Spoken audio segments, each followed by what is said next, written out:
Hi, everyone. This is Dr. Teramachi. Um, so I wanted to talk about EMF. It's called electromagnetic frequency, or some people call it radio frequency, and how it can affect your immunity. So there's a lot of controversy these days. There are people in UK and other places. They have been burning up the 5G towers. 5G is relatively new. 5G is not an issue here in Tampa area for now. It's in the bigger cities like New York City and Chicago and so forth. Um, so I'm not going to go into the details of how 5G is different from Wi-Fi and all of that. You can read about it. But I'm going to talk about the general topic of EMF and like electromagnetic frequencies and radio frequencies and how that can affect your immunity. So recently, I was reading a study, and they studied a group of people, and they did blood counts. They drew their blood, and they did some blood counts. And interestingly, the when they tested the blood for people who are exposed to EMF, whether it is Wi-Fi or other types of EMF, as you know, even your microwave can give out some EMF frequencies. So when they tested the people who had the exposure, they noticed that the natural killer cells, we call them NK cells, and they're a big part of the immunity. The natural killer cells were low. And they also did a study where they included people who do night shifts, like people like me who do night shifts. And when you take the people who do night shifts and on top of it add EMF radiation, they noticed that the white cell count actually goes down, which is very interesting.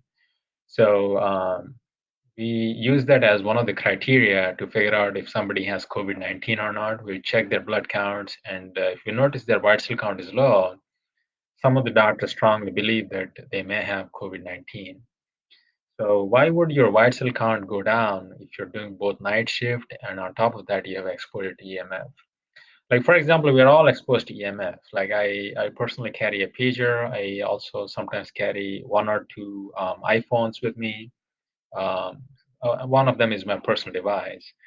And then on top of that, there is ambient EMF. There's Wi-Fi all around wherever I sit in the hospital and other rooms. And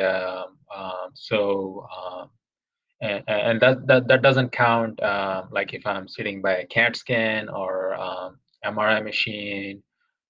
That doesn't count the EMF that comes out of different devices that I may be in close proximity to.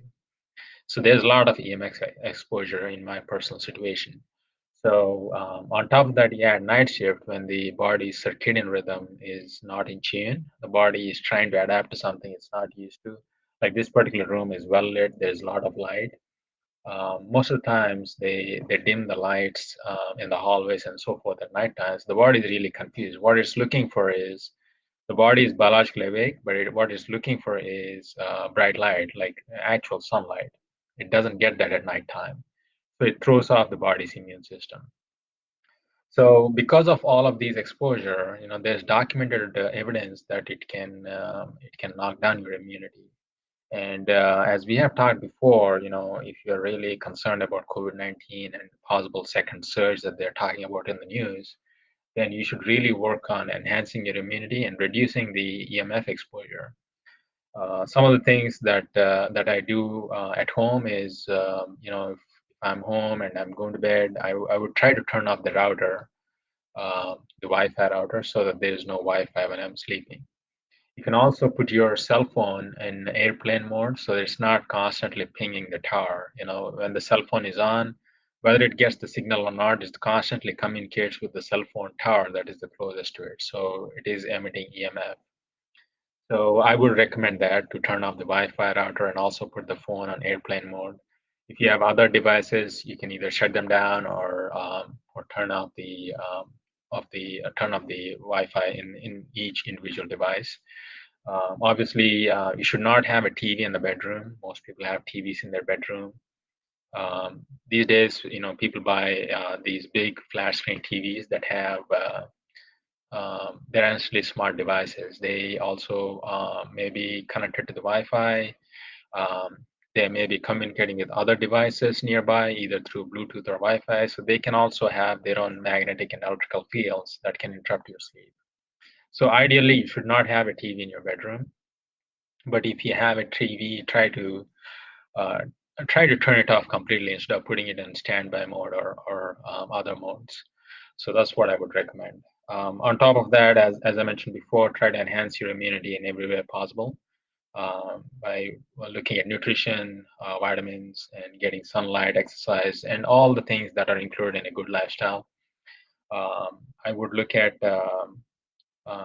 yeah, this is the other thing I want to talk about. A lot of people are working from home these days because they don't have office or they can't go to the office. I know that the state here in Florida is going to open up on Monday, but even after it opens up, a lot of corporations are not ready and they are not actually comfortable bringing their employees in. So I'm expecting a lot of people who have been working from home will continue to do so even for next few weeks. So the challenge is when you're working from home, you're probably using the Wi-Fi on your device, whether it's a laptop or a desktop or whatever. It is ideal to hook up your computer to a hard communication like a Ethernet cable rather than using the Wi-Fi. That's much safer in terms of EMF exposure. If you want to test EMF exposure, there are a lot of devices that are available online. If you are interested and you want me to post some examples, comment below or write an email or send me a DM, and I'll be happy to send you those links. So you can buy one of those devices and you can measure the actual EMF in your house, in your workplace, or wherever you want to check. Because data and knowledge is very important. So the more data you have, the more educated decision you can make. So these are some of the pointers that I wanted to give you. So feel free to comment below on what you think about this. If you have any questions, if you want to reach out to me personally, you can send me a DM or send me an email or call me. So that's my brief segment about EMF. Fortunately or unfortunately, we'll continue to live in a world where we have EMF all around us until they change the technology and make it more safer. Okay. Have a wonderful day. Okay. Bye.